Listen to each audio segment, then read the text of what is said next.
Shri Krishna. Happy Thursday, and moon is in Scorpio in Visakha Nakshatra.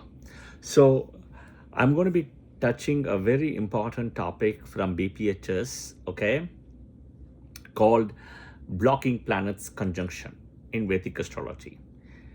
An example: hey, I am a Libra ascendant, I'm undergoing Mercury Mahadasa, I'm ninth, Mercury is my ninth lord, but I'm not getting the results. Right? I'm not getting the results. I'm a Leo ascendant. I'm undergoing Jupiter Mahadasa. I'm not getting the results. Right? Because Team A ascendant, Team A Mahadasa. I'm not getting results. What is happening? There is something blocking always. I feel like I'm always going up the hill. I'm always going upstream in water, and there is always a block. I feel like I'm getting it, but I'm not getting it. And this is a pattern. This has been happening for so many years. Then this is your video. Watch till the end, because I will give remedies as well. Key remedies. Okay. Same thing. As you watch my video, wear your hat. Okay. You got to categorize yourself into the two ascendants, Team A ascendant, Team B ascendant, right? By Lagna's rising sign. Team A, Aries, Cancer, Leo, Scorpio, Sagittarius, Pisces. Okay. Aries, Cancer, Leo, Scorpio, Sagittarius, Pisces. All right. Next. Team B ascendant: Taurus, Gemini, Virgo, Libra, Capricorn, Aquarius. I repeat, Taurus, Gemini, Virgo, Libra, Capricorn, Aquarius. And I've always said the best sequence is to have Team A ascendant, Sun, Moon, Mars, Rahu, Jupiter. Rahu will be still challenging, but this is the sequence. Best sequence for Team B ascendant is Jupiter, Saturn, Mercury, Ketu, Venus. Ketu can be a little bit off here. Okay, and Jupiter starting, not that big difference. So, but Saturn, Mercury, Venus is a good sequence to have for a Team B. All right. Here, I'm going to now bring in the other element of natural benefics and natural malefics in order for me to explain the blocking theory. So, the natural benefics is full moon. Okay, the moon with strength greater than 50%. Full moon, right? Also, Jupiter. Full moon is stronger than Jupiter. Then Venus, full moon, Jupiter, Venus, waxing moon, 50% and above. The way to understand if it's 50% and above is it has to be in a Kendra to the sun. Simple. Right? If sun is in 10 degrees, moon has to be in 10 degrees in a Kendra.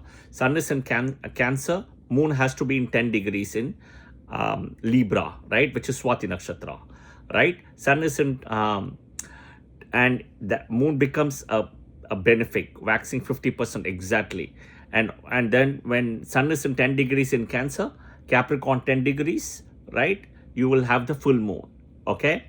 And then Aries 10 degrees, right? That is when moon will start losing strength, assuming sun is at 10 degrees as an example.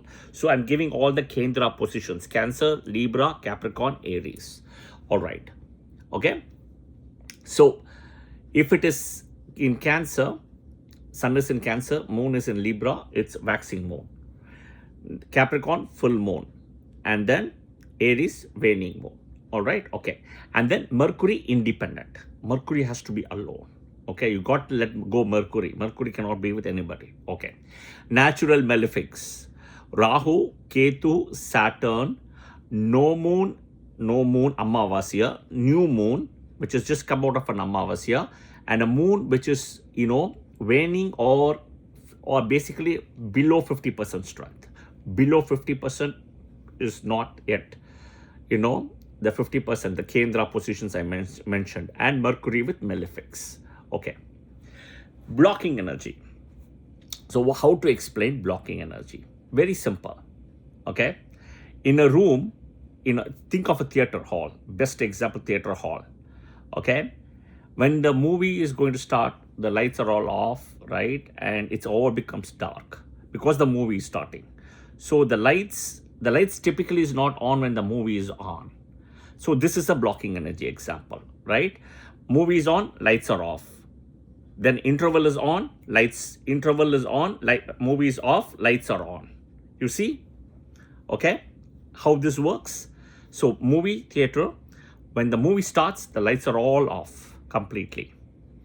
When the movie comes to the interval, there is a pause and stop, interval, and the lights are on.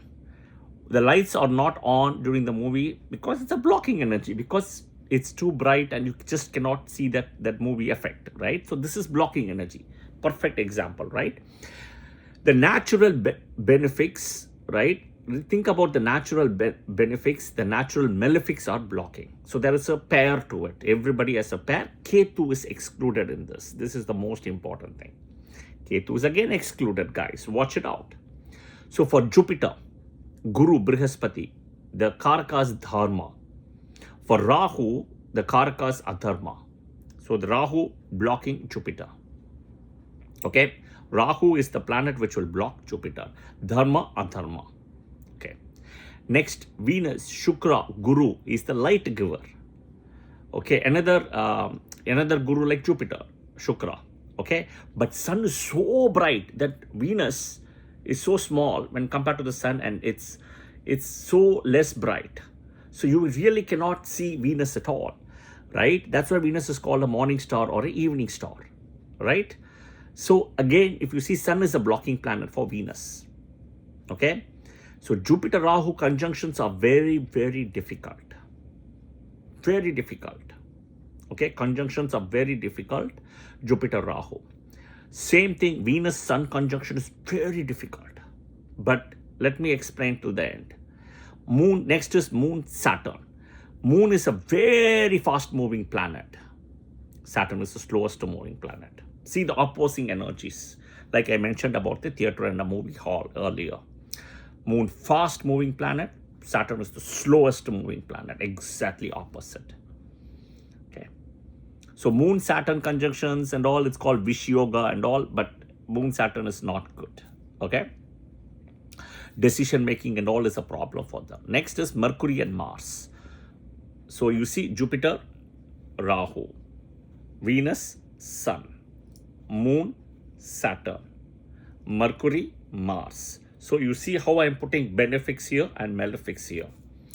Mercury plus green, moving. Mars, red, stop, stop.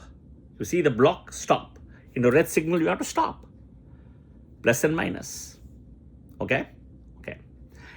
First thing in conjunctions, look by degrees, right? 4 levels there are 0 to 320, 320 to 640 degrees, 640. So there are 4 levels of conjunction. I'll do a separate level. The closer the conjunction, you will see the problem happening. If they both of them are conjunct in D1 and conjunct in D9, they are very close conjunction. D1 and D9. Okay? All right. I'll have to do separate videos further on D9 Navamsha also. Next is Parivartana Yoga. So if for example, let's take an example. Venus is sitting in, let's say in Virgo. Okay, Venus is sitting in Virgo with Sun. And Mercury is sitting in Libra. So there is Mercury-Venus Parivartana, which will only happen during Mahadasa Antardasa time, not the lifetime. And I'll do a separate video on Parivartana Yoga also soon. So there'll be a little bit of an escape, right? The Mahadasa has to come. So there is some escape here. Otherwise, you don't have that escape. Blocking. So, for example, let's give some examples. Libra ascendant, Mercury 9th Lord, right? Conjunct with Mars. Let's say they're 1 degree apart, 2 degrees apart. In Leo in 11th house. Who is strong in Leo? Mars. And it's also, Sun's best friend. And it's close to Digbala. Mars 10th house, Digbala 11th house. So here, Mercury, even running the Mahadasa, Mars will be blocking it. Mars will be the blocking planet for Mercury straight away. So whatever Mercury results it's supposed to give in the Mercury Dasa as a 9th Lord, you may not get it easily. With high difficulty you're going to get. That too, you're going to get subpar, not the same results what you're supposed to get. Okay, take another example. Capricorn ascendant. Venus, let's say, was a Raja Yoga Karaka, conjunct with Sun. Okay, 3 degrees apart in Aries, 4th house. Okay, here Venus may not give you the desired result in the Venus Mahadasa because Sun is blocking it. If Venus is conjunct and they go to the same Navamsha, it's a big problem. Yeah, and Sun is also the 8th Lord here. Even though he doesn't have Ashtamadipatya dosa, but he will give you the lot of challenges, and he's getting exalted here. Okay, so this is the challenge. So please understand, when you're doing predictions, when you're understanding it, you have to look at the specific planets. Jupiter, Rahu, or they conjunct. Venus, Sun. Moon, Saturn. Mercury, Mars, the way I've explained. Okay? Parivardhana Yoga is one thing to help, and then degrees of conjunction. That is the important thing. Okay? Of course, if Jupiter comes in aspects that Venus and Sun or Moon is opposite, that and all will help. But first there will be an issue, then only help will come later. Think about rain coming first and an umbrella, you get an umbrella, right? You will still get drenched somehow, and then you get an umbrella. That is kind of what it is. Okay. Remedies. Remedies wise, I'm not going to cover with complete exhaustive way of doing it, but I will give you a high level. As I start doing more videos and I will break down the remedies, you can connect the dots. Always focus on all your prayers for the malefic blocking planet along with the Mahadasa and Antardasa. Suppose I'll give an example. If you are a Libra ascendant and you're undergoing Mercury Mahadasa, and Mercury is conjunct with Mars, okay, and Antardasa, let's say for example, is Venus. So you have to do remedies for Mercury, Mars, and Venus. Okay? Okay. Suppose you are a Capricorn ascendant. You are undergoing Venus Mahadasa in conjunct with Sun, and undergoing Moon Mahadasa. Venus Mahadasa, Moon Antardasa, and Venus is conjunct with Sun. So Venus, Sun, and Moon, you have to do the remedies. Okay? I hope this is clear and helpful. Watch the videos multiple times. Take your notes. I will try to do each planet remedies, etc. in depth. I've already done for Jupiter and Venus as well, and Moon as well. So I will cover more. All right? Again, if you watch the video again, I know this is a lot of information, but I explained the blocking through a cinema hall. So watch it, right? And it will be really helpful again. Okay? If you like the video, press the like button, share it with your friends and family, right? And do share your comments as well. And of course, please follow the channel as well. Jai Shri Krishna. Thank you and have a good day.